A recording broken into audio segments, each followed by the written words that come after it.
Samantha Hancox-Li, and this is Neon Liberalism.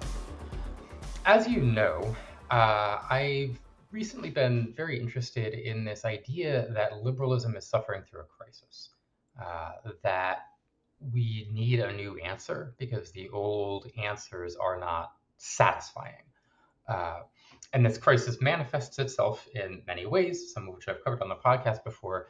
But before, whatever, spending another hour talking about that, I want to welcome a new guest onto the podcast. Alex Zakaras is a professor of political science at the University of Vermont and the author of the forthcoming Freedom for All: What a Liberal Society Could Be. So yeah, Alex, thanks so much for coming on the podcast. And thanks so much for having me. It's a pleasure to be here. And I should say the book just officially released 2 days ago, so it's no longer forthcoming. Okay, yeah, no, that's excited to say. Thank you. It's very exciting. So I guess my question, first question, let's start with the softball. Like, what's your book? What's the pitch here? Yeah, so there's a lot of different ways I could answer that question. But let me talk a little bit about maybe my motivation in writing it. So I mean, obviously, as you've discussed a fair amount on this podcast, liberalism is in crisis at the moment. This crisis has been building for some time, and I've been dissatisfied for a while with some of the ways in which liberal intellectuals have tried to defend liberalism in this moment of crisis. A lot of the books that have come out over the last decade or so, since Trump, rode down his golden escalator, have taken a kind of, I would call, a moderating or defensive tone. That is, liberalism is often presented as a kind of an antidote to the irrationalism and cruelty of the authoritarian right, and that antidote is presented as a kind of return to normalcy, a kind of gradualism, skepticism, conciliating posture, accommodation of diversity. I mean, all of which are quite important, right? But also seem really sort of mismatched to the moment that we're in. I spend a lot of time, obviously, as a professor, talking to at the University of Vermont, a lot of sort of progressive-minded young people. And I've seen over the last, decade plus, a kind of retreat from liberal ideas in their minds. I start my classes sometimes by asking them, what is liberalism? What does this word mean when you hear it? And increasingly, you get, sort of lack of ambition, status quo, free markets. I mean, they're either talking about neoliberalism in some variety, or they're talking about a system of ideas that in their minds really lacks ambition. And this strikes me as a real problem. I mean, you've talked about this recently. There are so many people now, and have been for some time, who are deeply dissatisfied with the American status quo for many reasons, right? Talking about working people who've been left behind in our economy, talking about young people who are growing up with a sense of impending doom around climate crisis, around Great Recession, and loss, erosion of economic opportunity. If liberalism can't offer people a kind of ambitious vision of social change and economic change, if it can't point the way towards a significantly different and more equal and fair and humane society than the one we live in, then it's not going to compete ideologically in this moment. And so that's sort of part of my motivation for writing this book. I want to kind of recapture and re-articulate a sort of more ambitious or muscular version of liberalism that is unafraid to say, yeah, we need really deep and significant changes if we're going to right this ship, basically. Yeah, no, I think obviously I think that's true. So I guess my question for you then is, in the book, right, you talk a lot about radical liberalism as this idea. So how would you distinguish between these ideas of radical liberalism that you're trying to put forward and non-radical liberalism? Like, what's the alternative liberalism on offer here? Yeah, and I mean, so I'll start by saying liberalism is a kind, as I conceive it as a pretty big tent uh, political tradition. Right? It includes people on the right like Ronald Reagan. It includes people on the left like Franklin Roosevelt. So there are many from the Milton Friedman types. There are many versions of liberalism out there with pretty significantly different political implications. So when I talk about radical liberalism, I'm talking really about three things. So on the one hand, I say, look, radical liberalism is a liberalism that takes the idea of human equality seriously. That is, it looks to extend the promise of freedom to everybody in society on equal terms, and it places special emphasis on expanding freedom and opportunity for those who have least of it. Right. So that's one. It's got a fundamentally egalitarian proclivity to start, and that distinguishes it from the whole range of right-leaning versions of liberalism whose main ideological function of late has been to justify accelerating inequality. Um, Secondly, I say radical liberalism involves, and this is, this will be familiar to you, it involves what I call a robust idea of human freedom. Liberals tend to disagree about, they agree in centering the value of human freedom in their philosophy and politics, but they often disagree fairly deeply about what that term means. Radical liberalism says, drawing on a long tradition of left liberalism, that freedom means the power to make choices, right? So that building a free society means actually empowering people to shape the course of their own lives, endowing them with the resources they need to do that.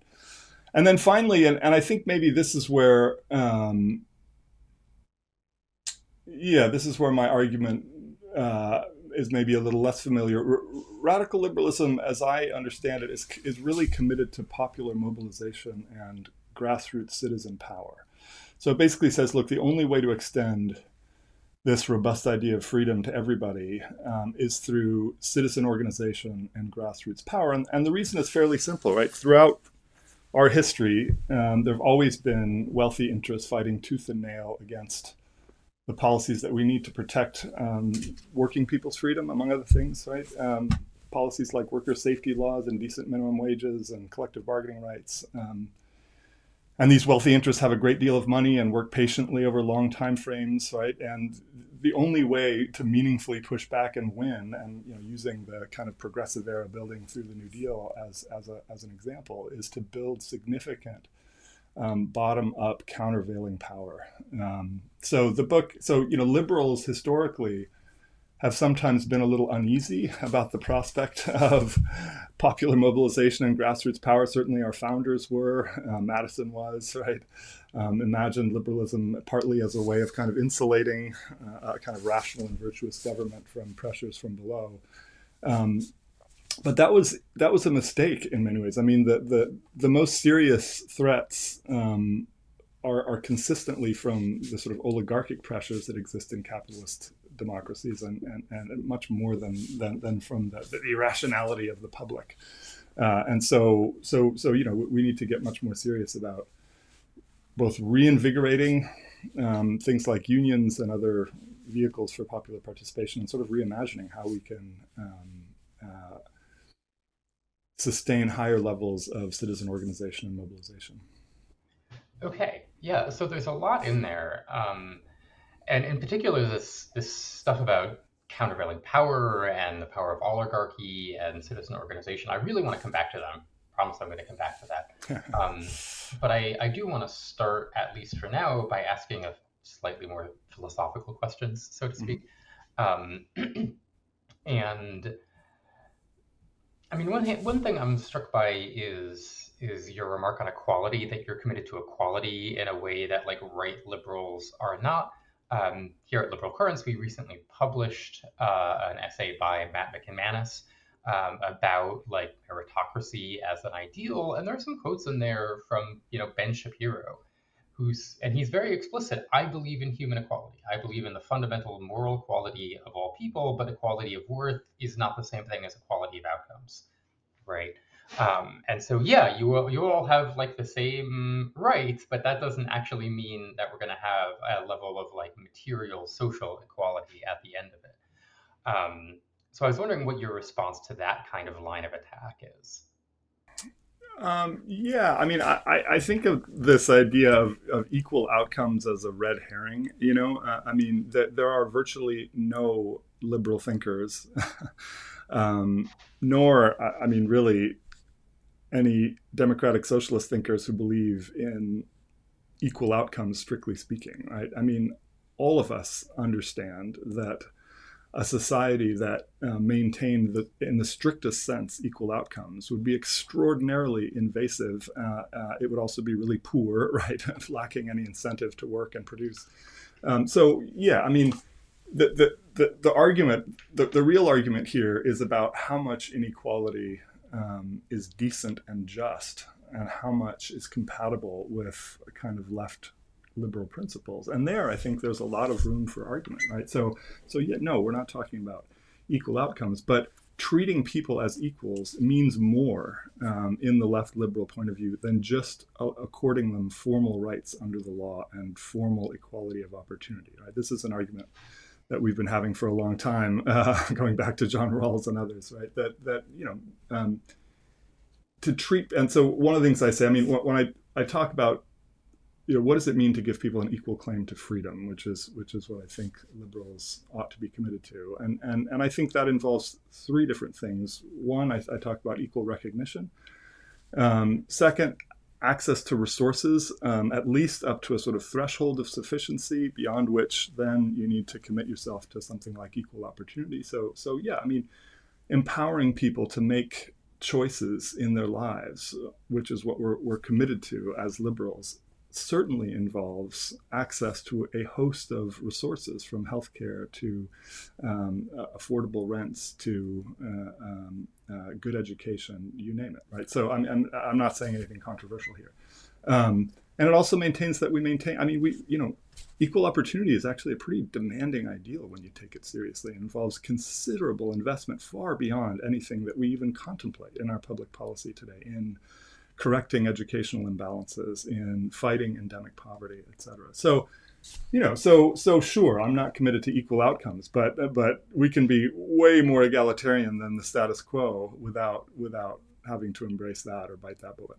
No, I mean, I think what you said at the outset about freedom as the capacity to make choices is really the key thing here, right? That it's not just, oh, you're free in some abstract or sense or some metaphysical sense, but you actually have the capacity to engage in social participation, as an equal citizen. And like you say, that can be pretty demanding, right? There are levels of poverty or lack of education or various other things, social stigma that can really prevent you from, the access to the full range of social participation. And so if we want to guarantee that, then yeah, we need a pretty robust form of liberalism.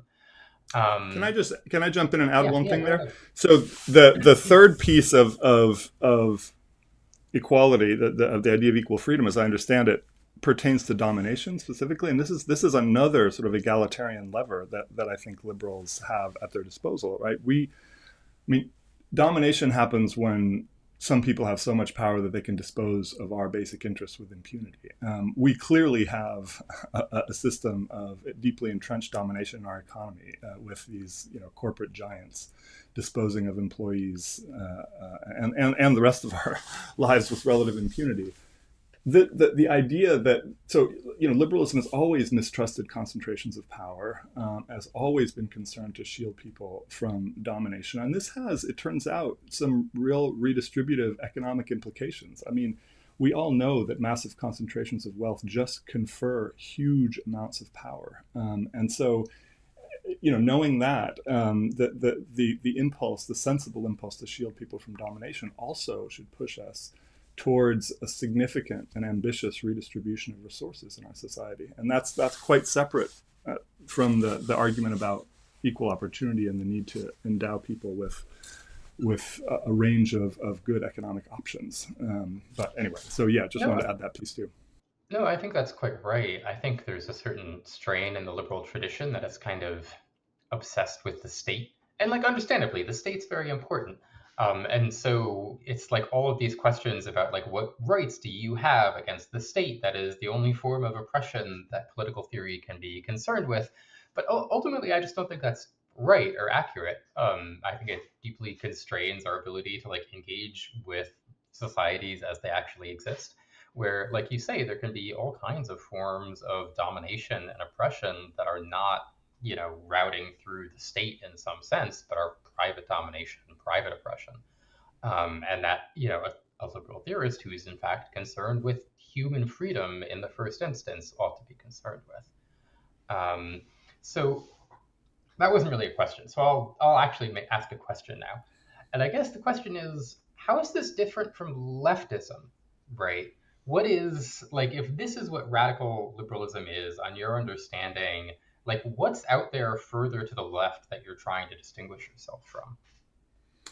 Yeah, that's a great question, and I struggle with that sometimes. I mean, there's clearly, uh, if you drew a Venn diagram and you had liberalism here and you sort of had socialism here, I mean, the way I understand it, there'd be significant overlap between them. And that's partly a credit, frankly, to the success of liberal societies since the Second World War and before. That many people who call themselves socialists have actually moderated their politics significantly and come to embrace liberal institutions in a sort of deep and principled way. I mean, when we think about Bernie Sanders, for example, I mean, Bernie Sanders is deeply committed to all of the core institutions of liberal society, from checks and balances and democratic accountability to independent judiciaries and individual rights to property rights and a market economy, frankly, right? And other things. Um, so yeah, I mean, as you move farther out and into those parts of the Venn diagram where you're beyond the overlap, I mean, there's clearly people out there still defending versions of state socialism. I mean, if you read like Bhaskar Sankara's Socialist Manifesto, for example, I mean, I think that's, you know, liberals do worry, as you mentioned before, about extending comprehensive state control over the economy, such that it would own most of the productive resources in society, for example. I mean, the worry there that states could exercise such power of domination and leave so little of society untouched by their by their sort of commands is a real worry. So those socialists who are opposed to market economies, or envision of sort of comprehensive forms of economic planning and control. But honestly, that's a small subset. I mean, they're out there, but it's a small subset at this point. And I mean, obviously, there's various kinds of leftism, from green anarchism and localism, and that are not especially committed to liberal principles. But yeah, when you drill down into it, I mean, most people on the left in America today are, though they don't sometimes want to admit it, committed to liberal institutions in a pretty deep way. So that if you ask them, you know, gave them a choice as to where they themselves would want to live and raise their families, I mean, 9 out of 10 would ultimately choose a society with robust liberal protections and rights and institutions. Yeah. I think that's quite right. Right, a lot of people these days like to call themselves socialists, but in many ways they are market socialists, right? And in a way that would have been kind of incomprehensible 100 years ago, where if you were saying I'm a socialist, you really did mean something pretty specifically different from a bourgeois liberal, and there was a whole program of like, well, what do you do as a socialist if you come into power, right? But we don't really live in that world anymore. You know, international communism isn't really a going force the way it used to be. So yeah, I take your point that like yeah, there are certain kinds of illiberal leftist ideas that you're not endorsing here, right? Like you said, thoroughgoing government control of the economy probably being the big one. I mean, I see that floating around on the internet still, right? People who say, oh, what we should do is nationalize the housing industry. Housing is a human right, and therefore there should not be a market in housing. Food is a human necessity, therefore there shouldn't be a market in food. And Anyways, but like these people are mostly fringe, right? They're not really. I mean, in my opinion, maybe you're going to disagree with me there, but they don't really seem to be a going force in American politics. And I'll also say, I mean, it's in the academy. It's not uncommon to find people who don't, who are reflexively and sort of deeply skeptical of liberalism because they associate it with a certain history of injustice. And a lot of that concern is serious and legitimate, right? I mean, liberal societies do have a history, just like just about every other kind of society, mind you, of perpetrating deep injustices. But anyone who wants to defend liberalism in this moment certainly has to be honest and about that history and confront it and be sensitive to the ways liberal ideas can and have been misused. But that said, there's a kind of, I mean, whether it's sort of Foucauldian or whether it's, post-structuralist or whether it's kind of, the Slavoj Žižeks of the world who come through and still get these large audiences of rapt undergraduates. I mean, there is, there's a kind of glib anti-liberal discourse, I would call it, that glib in the sense that it's not concerned to really articulate a constructive alternative, but rather just to kind of delightfully point out the various kind of historical iniquities and all of this that students are exposed to a lot. So that's partly, when I think about, I mean, the book is dedicated to my students, and partly I've imagined myself in conversation with the various other folks in classrooms sometimes that they hear from that are. Yeah, I mean, Yeah. I certainly agree with your point about it's easy to be a critic. That was one thing I came through to me very very clearly from my time in the academy is that criticism is easy, right? Building a real alternative is much harder. And so, on the subject of alternatives, I guess I want to ask you about something that hasn't really come up very much so far in our talk, and that's the right. Like, not, right leaning liberals or anything, but the actually reactionary right, which seems to be in power in our country right now. Um, what's your take on the right and the reactionary right specifically? What kind of alternative are they offering? What are the sources of their power? What's going on with that? Yeah, that's a big and difficult question, and I'll do my best. But I mean, certainly to begin with, you're right that the political right now looks very different ideologically than it has. I mean, at any other point in my lifetime, the sort of right liberalism, which has always been the dominant note. I mean, not the only note for sure, but the dominant note has really been displaced in some ways. I mean, all of the intellectual energy right now is coming from people who are increasingly identifying themselves as anti-liberal or post-liberal, right? And they come in various different varieties. Lately, I've been reading a bunch of the sort of, you know, Catholic inflected anti-liberal right. But yeah, I mean, there's this kind of a strain of sort of apocalypticism that runs through this thinking, right? That liberal societies have, in their view, become so profoundly degraded, right? So profoundly inhospitable to human virtue, human community, the aspiration to excellence, right?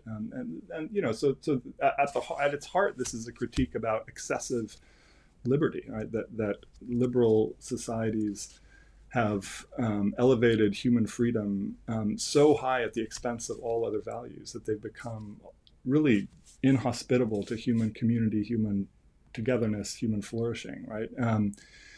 So there's that. I mean, that's and this of course then, if you take it, if you inflect it with this sort of apocalyptic notion that we're nearing the point of no return, it becomes dangerous, right? Because it licenses aggressive state interventions, violent state interventions to sort of restore and protect what's ostensibly being lost. And so you see these intellectuals cozying up to the Trump administration and persuading themselves that maybe this is all, yeah, okay, Trump has his drawbacks, but maybe this is sort of a necessary last gasp, last ditch kind of intervention. But then, I mean, that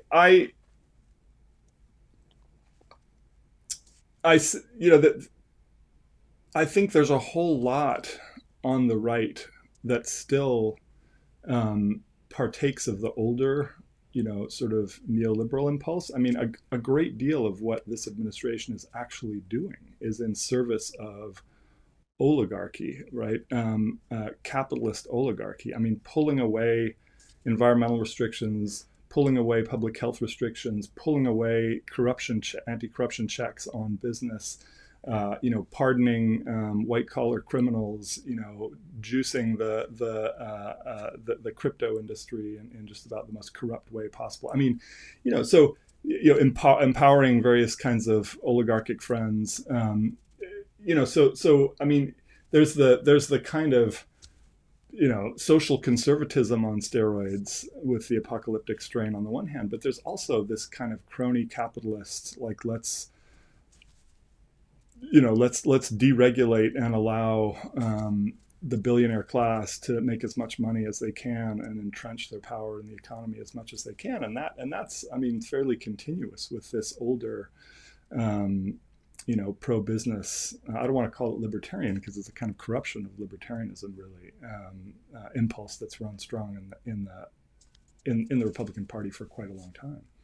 So I'm pretty skeptical of what you've just said, but I. Okay, well, tell me. Yeah, why. but I want to ask you a different question first. Okay. I just want to register some skepticism about Trump being in service of oligarchy fundamentally.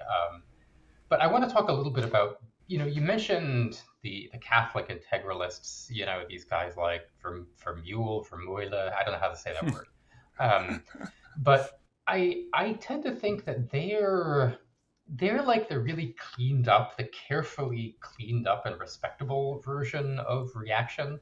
And if you want to understand, I mean, you talked about the intellectual energy. If you want to understand where the intellectual energy on the right is today, you gotta kind of wade through the fever swamps, right? You have to pay attention to these characters like, I hate this, like raw egg nationalist or Bronze Age pervert or Lomez or Curtis Yarvin, right? That these are much more the people who are driving the intellectual energy and who are clearly in power in the government. And they don't really talk so much about an abstract ideal of human flourishing that we've lost because of too much freedom. What they talk about is, domination and hierarchy, and especially racial and gender hierarchies, which they tend to see as an affirmative good, right? They want to get women out of the workforce and back into a subordinate position. They want white men specifically to run the government because they're white. They want to pursue a white America policy that we've been seeing everywhere with ICE and the anti-immigration raids. So I'm wondering, like, do you think that is just, that's just because liberalism failed, this problem came up? Or like, what do you think the source is of the reactionary right these days? Yeah. Well, I'm glad you said that, and you're absolutely right. And there's, people like me who sit around, reading political theory, have there's an intellectualist bias often, which I have to kind of try to, like, I want to look at the Trump administration. Okay, what are the sort of, what are the intellectual systems that are driving this? And of course, that's in many ways a mistake. I mean, there are no intellectual systems driving Trump, right? I mean, he's a child. But you're right. In other ways, what we're dealing with is kind of raw anger and resentment, which Trump has turned loose and sort of dignified and legitimized. And I don't, I don't know that I'm the right person to give a fully persuasive answer to this. I mean, it's very clear that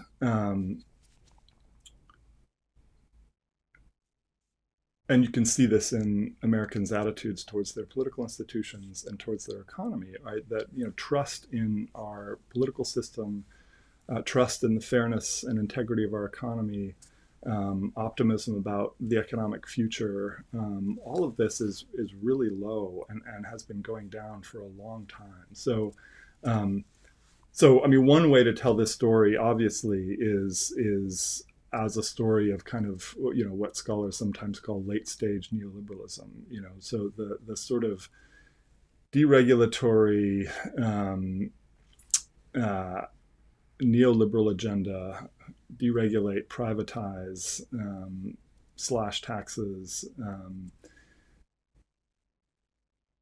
that has gained steam over the last 4 to 5 decades and has now produced profound inequality, rising economic insecurity among not just the poor but the middle class, diminishing economic opportunity, and economic mobility, right? All of this is given, and loss of sense of dignity, dignity in work, access to good jobs where people felt respected. I mean, all of this has built up a reservoir of resentment. The Democratic Party has failed to harness that discontent, partly because it's been heavily co-opted by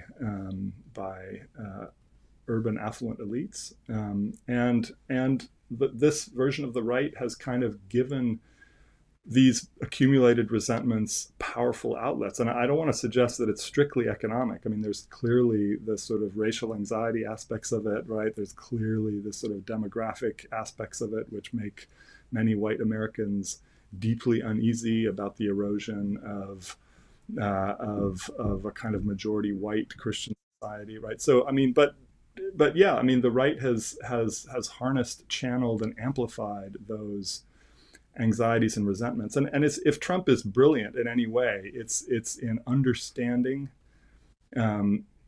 seeing people's resentments and speaking to them, and making people feel like he's channeling them effectively, and just sort of unleashing them. And so that, I mean, that's one part of the story for sure. I mean, I think the story also has to be partly about social media and the rise of this particular sort of communications environment, which makes it so much easier for impulses that might otherwise remain peripheral to kind of take over and become prominent, especially under the stewardship of people like Elon Musk.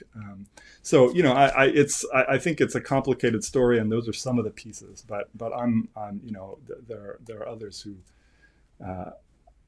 are more incisive when thinking about the kind of like sociological sources of some of this stuff. Okay. I suspect this is going to be probably this topic will return, but at the moment, I kind of want to bring us down out of the clouds and ask you about the practical side of things, something that I kind of dodged at the start of this interview. Um, so one of the things that I'm struck by, right, is successful political movements give their adherents a playbook, right? And that playbook is a kind of a comprehensive framework, both for understanding the world, for answering questions about the world, but also for like what to do. Like wherever you are in society, like here's how you move the ball down the field for our political movement, right? Are you in like, and to again to return to the Marxists, right? I've been reading recently about the Russian Revolution, and one of the ways that the Bolsheviks were like an effective political force is that they had a playbook, right? If you're a Bolshevik in some random town in the interior of the Russian Empire that no one's ever heard of, like you kind of knew what to do when you come to power. It's like, okay, we have to go find the class enemies. We have to expropriate the means of production.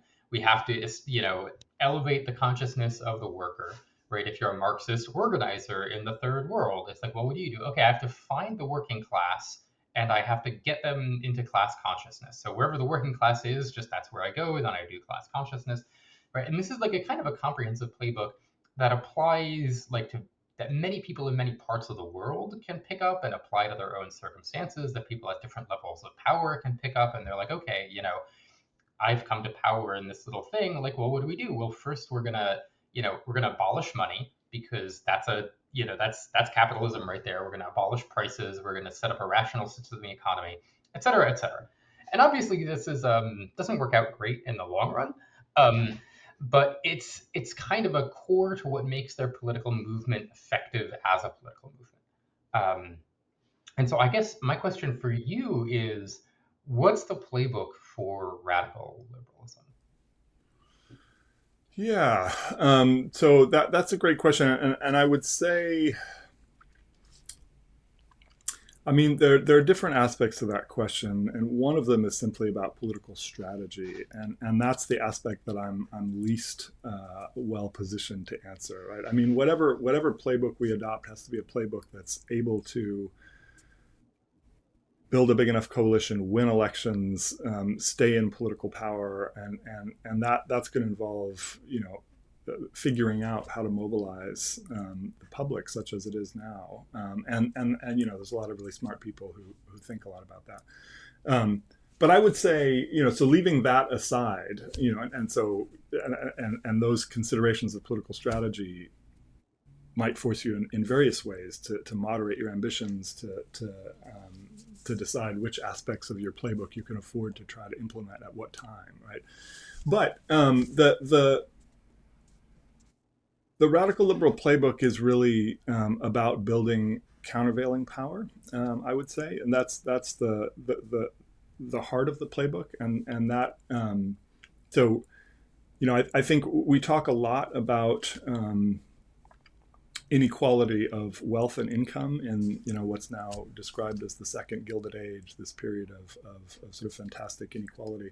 I think the more important story is unequal power, the way we've allowed the billionaire class and corporate elites to so thoroughly entrench themselves in our political system, and to exercise such vast and ramifying economic power that that really they don't have to worry about significant pushback. I mean, they do what they want, and so thinking about rebuilding organized labor is step one, as far as I'm concerned.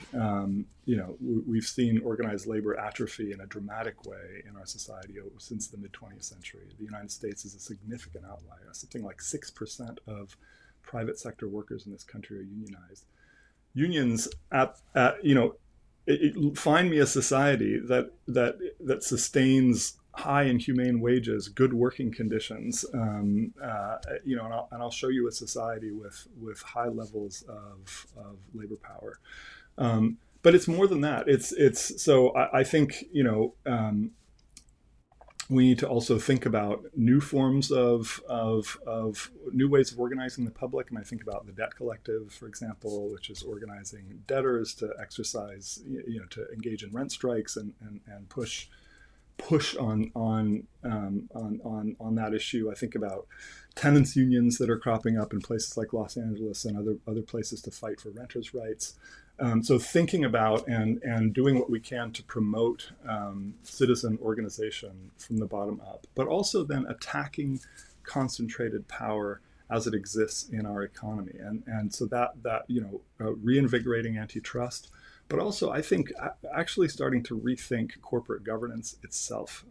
I think the sort of a great deal has been written about this. The shareholder first model of the business corporation that exists in our society now is so deeply inimical to human freedom ultimately, that we need to scrap it. We need to start rethink, and there's good scholarship now, right, proposing, drawing for example on the German model, proposing that look, corporate boards should be bicameral. There should be a workers' chamber and an investors' chamber, and at the very least, those voices need to counterbalance in thinking about corporate decision making, so that corporations are not treating workers as disposable, exploitable assets, and more as stakeholders, the way they should be. So that's and this.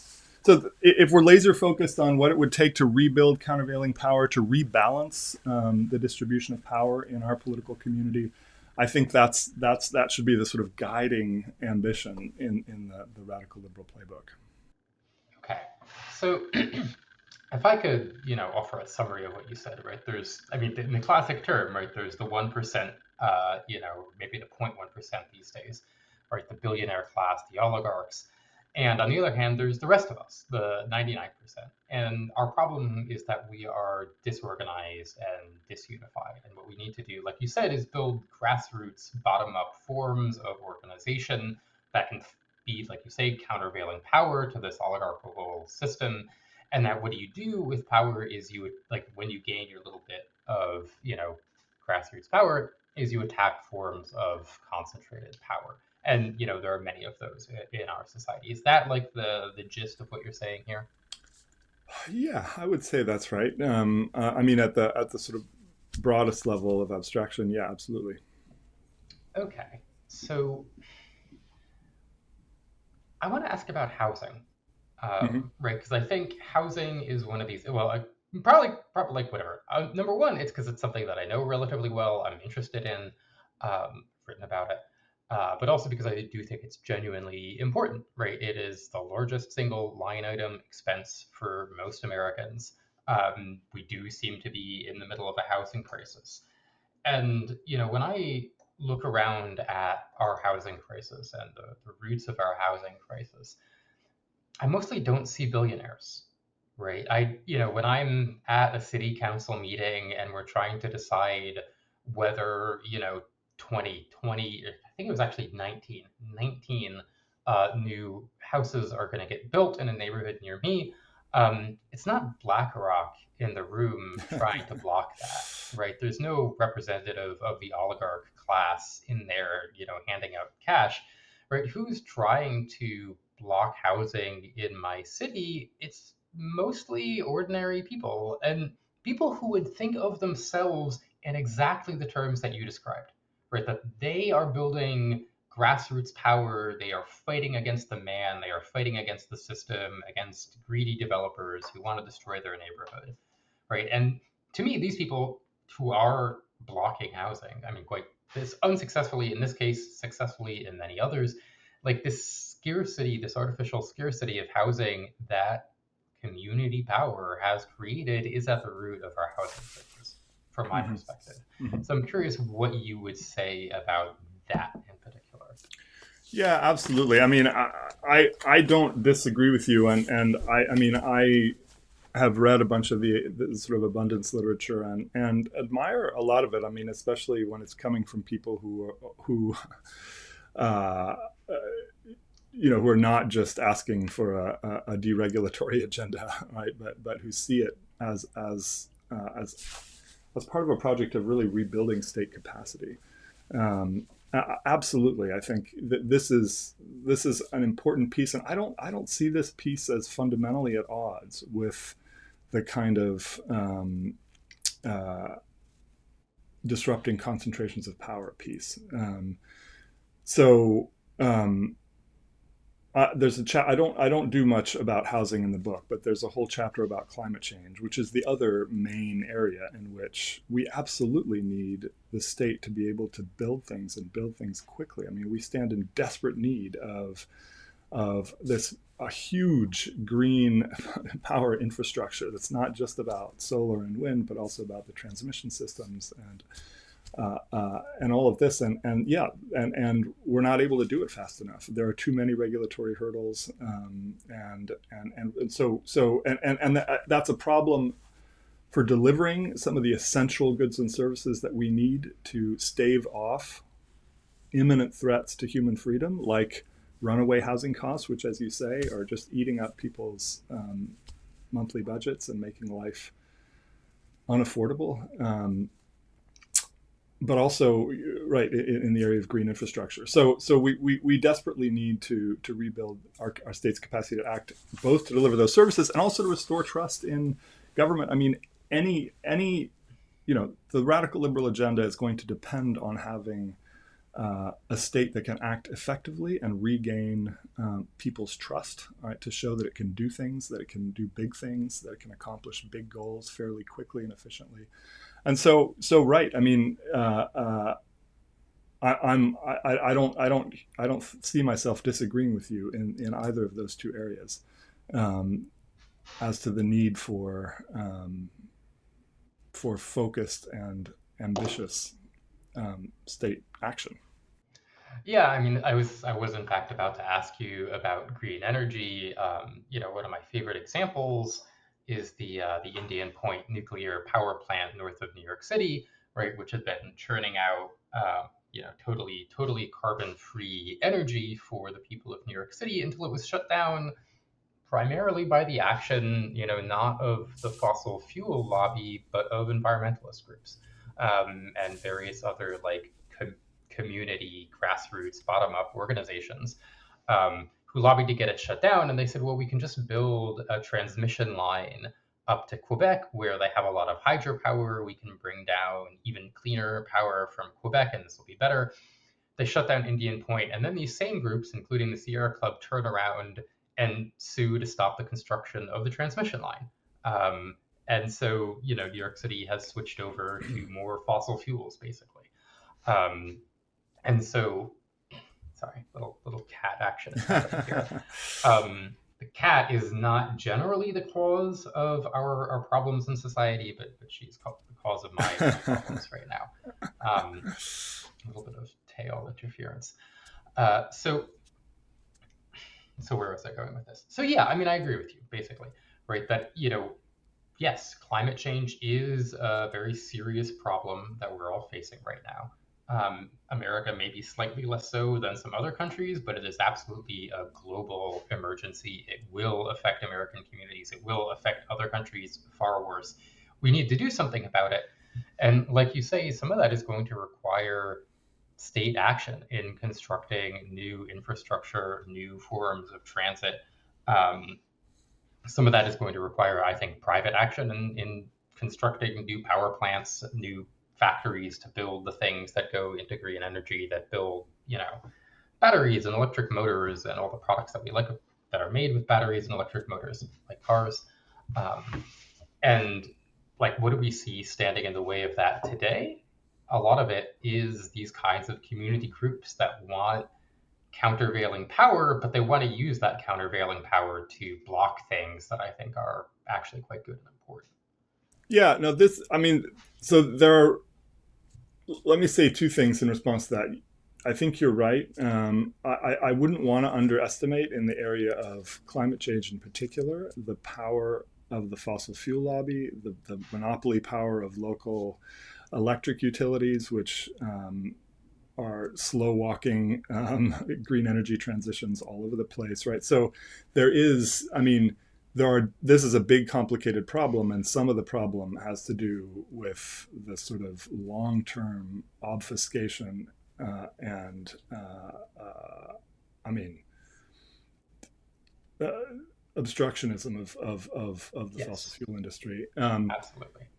And then, I mean, the deeper and more interesting point, yeah, I mean, and Jerusalem Desmos has stuff about this. Obviously, the kind of, and I actually teach one of her pieces about, yeah, like in my democratic theory class. I mean, we tend to assume that empowering local communities to, let's say, exercise veto power is straightforwardly democracy enhancing, but in a world in which the people who are likely to organize and show up at community meetings are disproportionately affluent, NIMBY liberals motivated by sort of defending their views and their neighborhoods against what they perceive to be unwanted changes, that can have an undemocratic effect, right? But I wouldn't want to conclude from that grassroots mobilization is not the answer. I mean, what the problem with those sorts of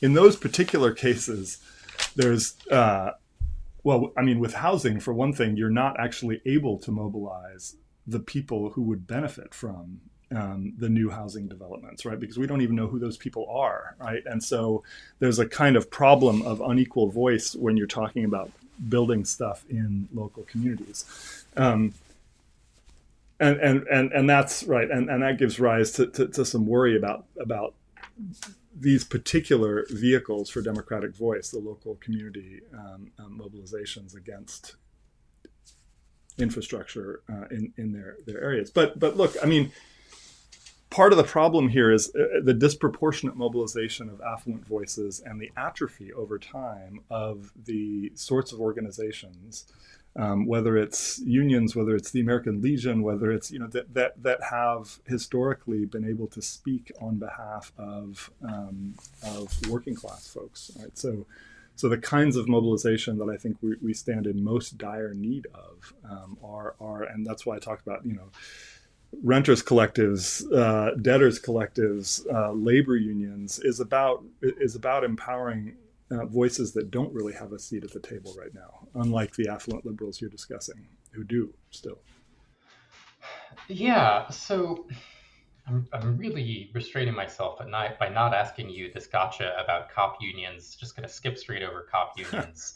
And I want to Fair ask you enough. about, yeah, I want to ask you about organizing.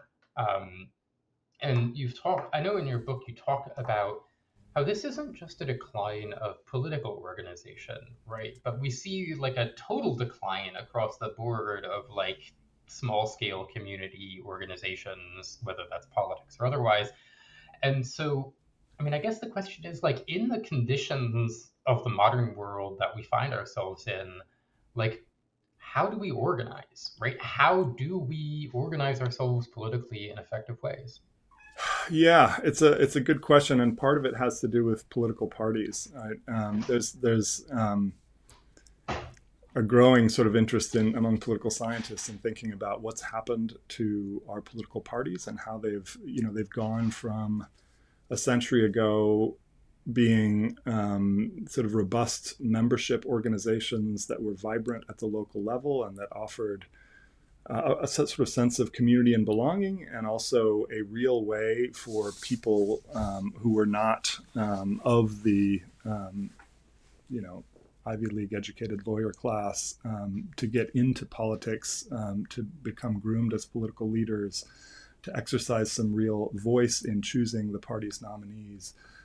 As the parties have professionalized, as big money has become a readier source of political influence than building durable relationships on the ground, you've seen some real sort of hollowing out of parties' capacities to translate ordinary people's interests and values into the policy process. And so, I mean, how do you change that? For example, I mean, there's a book that I often assign to students by a political scientist at Tufts named Eitan Hirsch. It's a book called Politics is for Power. It basically says, look, we need to, the Democratic Party needs to stop operating on this particular model where all of the money gets spent on electoral on ads, expensive ads, in the run up to elections, and expensive consultants, and invest much more heavily in building long-term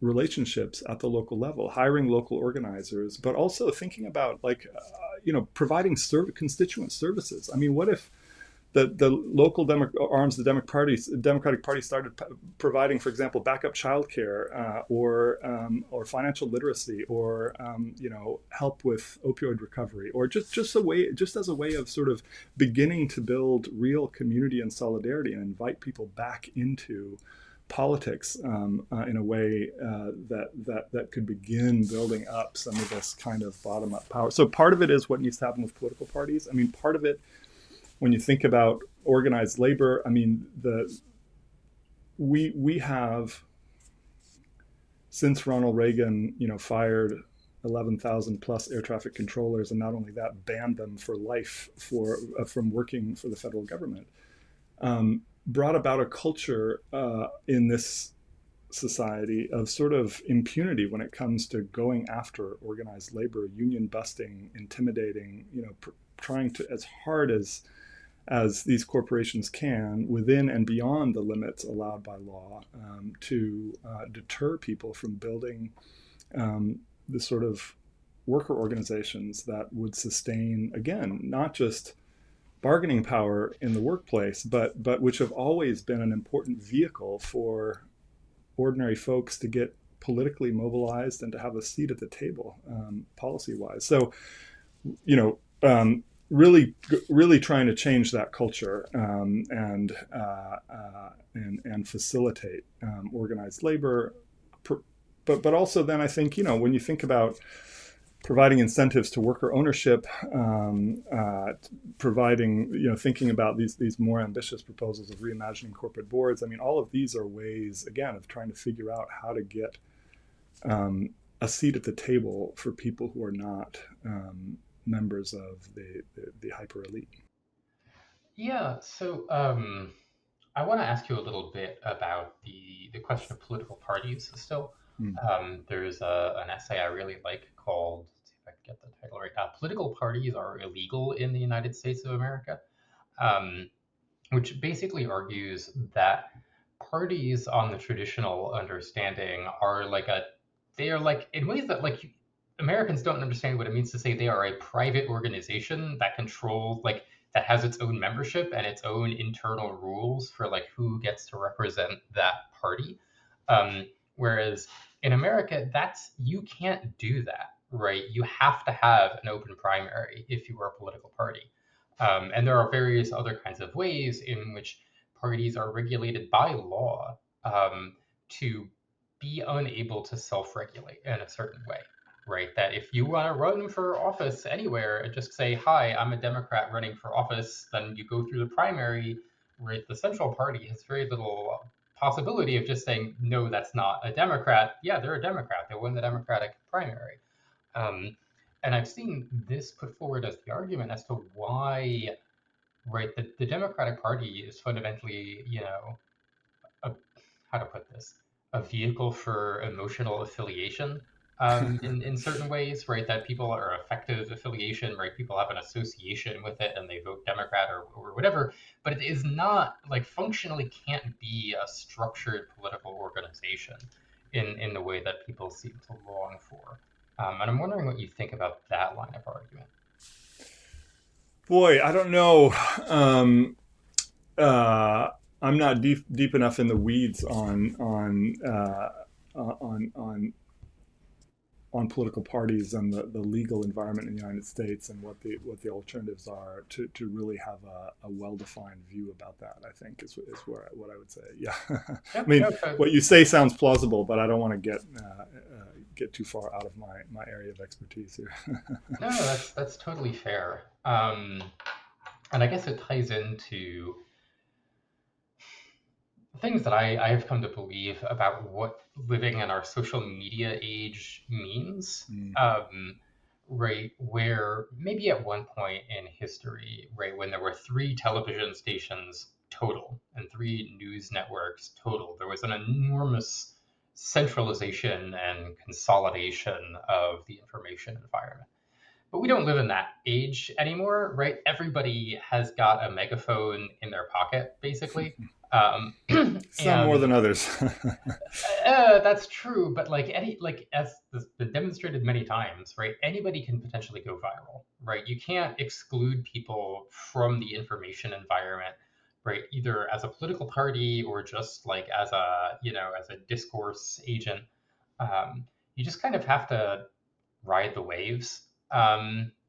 Like to me, that seems to be the defining lesson: is that we're not going to be able to like wish away the modern environment where local ties have frayed, but partisanship has increased as people are more and more immersed in these social media dynamics and national discourse environment dynamics.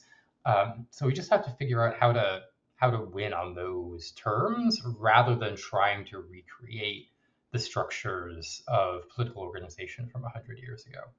Um, I don't know what you think about that line of argument. Yeah, I mean, I'm certainly sympathetic to the sort of diagnosis. I think you can't talk about the dysfunction of our politics today without talking about the media environment in which we now live, right? Uh,